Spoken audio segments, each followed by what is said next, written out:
Hello student, welcome to our channel CS engineering Gyan. Last class में हमने देखा था आपका हम लोग चैप्टर 8 में स्ट्रिंग की बात कर रहे थे। तो आज हम लोग स्ट्रिंग के एक्सेस करेक्टर आप कैसे एक्सेस करेंगे उसे हम लोग देखेंगे। अभी थोड़ा सा हम लोग यहाँ पर एक्सप्लेन कर देते हैं, इसके बाद प्रॉपर इसको हम लोग सिस्टम पे देखेंगे कैसे आप एक्सेस करोगे। सारा प्रोसेस हम लोग सिस्टम पे प्रॉपर तरीके से देखेंगे। तो एक्सेस करेक्टर इन स्ट्रिंग से आपको एक्सेस करना है कोई भी करेक्टर, तो कैसे आप एक्सेस करेंगे उसके लिए आप यूज करते हैं इंडिविजुअल करेक्टर को। जब आप यूज करते हैं तो आप यूज करते हैं इंडेक्सिंग का। इंडेक्सिंग आपकी यूज होती है, इंडेक्स जो होता है हमेशा आपका जीरो से स्टार्ट होगा, यानी जो पहला करेक्टर आपका है वो जीरो पे रहेगा पॉजिटिव इंडेक्सिंग में। और इसमें नेगेटिव इंडेक्सिंग भी चलती है आपकी, अगर आप अपोजिट डायरेक्शन से चलते हैं तो आपका -1 से ही स्टार्ट होता है। अभी हम डायग्राम की फॉर्म में आपको दिखाएंगे भी। स्क्वायर ब्रैकेट के अंदर आप हमेशा लिखेंगे इसको, और यहीं पर आपको इंडेक्स देना है 0 1 2 3 जो भी आप लिखेंगे। And index of the first character from left से आपका 0 होता है, एंड राइट से जब आप चलेंगे तो ये -1 आपका रहता है। And the index must be N integer, positive, negative और 0 आपका हो सकता है।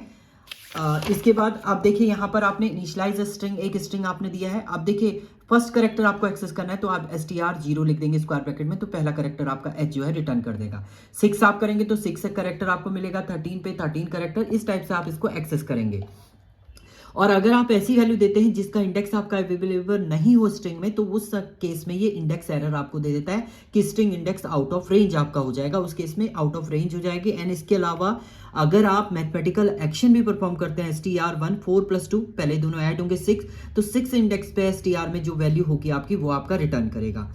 ऐसी अगर आप हमेशा जो है इंटीजर वैल्यू ही आपकी होगी, अगर आप पॉइंट की वैल्यू देते हैं तो भी आपका टाइप एरर ये डिफाइन करेगा। String slicing must be integer, आपका हमेशा जो इंडेक्सेस होता है स्ट्रिंग का वो आपका इंटीजर रहता है। अगर आप पॉइंट में देंगे तो भी आपका ये एरर आपको रिटर्न करेगा।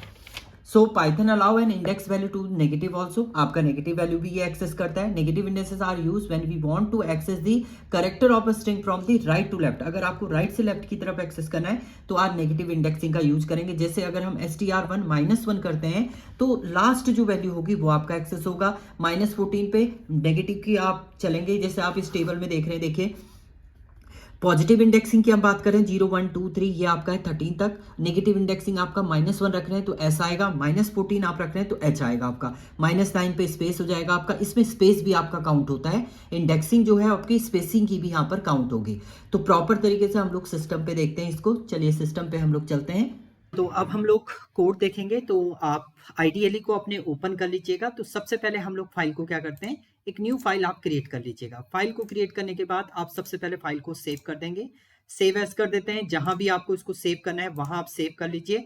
तो हम लोग इसको पाइथन फोल्डर के अंदर string2.py से हम इसे क्या करते हैं, सेव कर देते हैं। नाउ अब आपको क्या करना है, str1 एक स्ट्रिंग आपने ली इक्वल टू, यहां पर हमने राइट अप कर दिया क्या, हेलो स्टूडेंट, ये आपने राइट अप किया है। अब देखिए अब आपको इंडेक्सिंग यहाँ पर एक्सेस करना है, तो सबसे पहले आपने क्या किया, यहाँ पर प्रिंट किया। अगर हम यहाँ पर लिख रहे हैं str1 एंड देन इंडेक्स हमने दिया है यहाँ पर 0, तो देखिए 0 इंडेक्स पे आपका जो h की वैल्यू है ये रिटर्न करेगा एज आउटपुट। थोड़ा सा इसका साइज आप बढ़ा सकते हैं, यहाँ से आप साइज भी इसका इंक्रीज कर सकते हैं। 29 हम कर देते हैं। तो देखिए जैसे ही आपने 0 लिखा है तो इसमें ये प्रिंट कर देगा आपका h को आपका ये प्रिंट कर देगा। सिमिलरली आप कुछ और दे रहे हैं, आपने प्रिंट किए यहाँ पर str1 एंड इसका इंडेक्स आपने दे दिया एज अ 6 पे। देखिए कौन सा इंडेक्स है, ये 0 इंडेक्स पे है आपका, ये 1, ये 2, ये 3, ये 4, स्पेस आपका 5 है। एस आपका क्या है, 6 इंडेक्स पे है। तो जैसे ही आप सेव एंड रन करेंगे इसको तो 6 इंडेक्स पे आपका एस जो है वो रिटर्न करेगा as a output. Now next आपका है, आप इसमें एडिशन ऑपरेशन भी परफॉर्म कर सकते हैं। str1 में आपने कहा यहाँ पर 2 + 4, तो 2 + 4 आपका कितना हो गया, 6। तो 6 में आपका क्या रिटर्न करेगा, ऐसे ही आपका ये रिटर्न करेगा एज अ आउटपुट। तो ये भी आप राइट अप कर सकते हैं। या नेक्स्ट अगर आप क्या कर रहे हैं, यहाँ पर आपने प्रिंट किया, ऐसा इंडेक्स दे दिया जो इसमें अवेलेबल नहीं है। str1 के अंदर आपने इंडेक्स दे दिया यहाँ पर एज 60। देखिए 60 इंडेक्स आपका अवेलेबल नहीं है, 60 इंडेक्स पे कोई एलिमेंट नहीं है। तो आप जैसे इसको रन करेंगे तो ये टाइप एरर आपको एक रिटर्न कर देगा, index error is a string index out of range, आपका ये आउटपुट में रिटर्न कर देगा। तो इंडेक्स एरर आपकी यहाँ पर क्या होती है, आपकी जनरेट हो जाती है। सिमिलरली अगर आप यहाँ पर पॉइंट में वैल्यू लिखते हैं, मान लीजिए मैंने लिखा 2.5, आप इसको भी रन करेंगे तो भी आपका ये एक टाइप एरर देगा, string indices must be integer not float. आपका फ्लोट में आप वैल्यू को नहीं ले सकते हैं, आप हमेशा इंटीजर वैल्यू ही लेंगे यहाँ पर।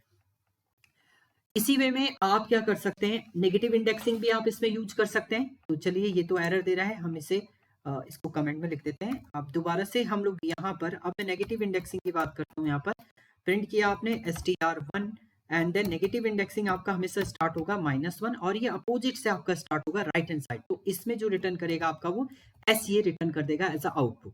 देखिए ये -1 -2 -3 -4 -5 -6 -7 -8 -9 स्पेस भी आपका काउंट होगा। देखिए मैं अगर -9 यहाँ पर लिखूं, प्रिंट किया आपने str1 एंड देन यहाँ पर आपने -9 राइट अप कर दिया तो आपका एक स्पेस ही रिटर्न करेगा एज अ आउटपुट। देखिए स्पेस आपका आ गया है।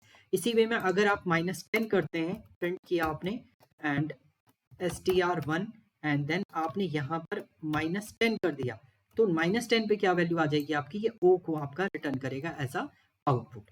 देखिए ओ आपका ये रिटर्न कर दिया। तो इस टाइप से आप पॉजिटिव इंडेक्सिंग और नेगेटिव इंडेक्सिंग का यूज करते हैं स्ट्रिंग के अंदर। तो ये आपका इंडेक्सिंग था। Thank you student.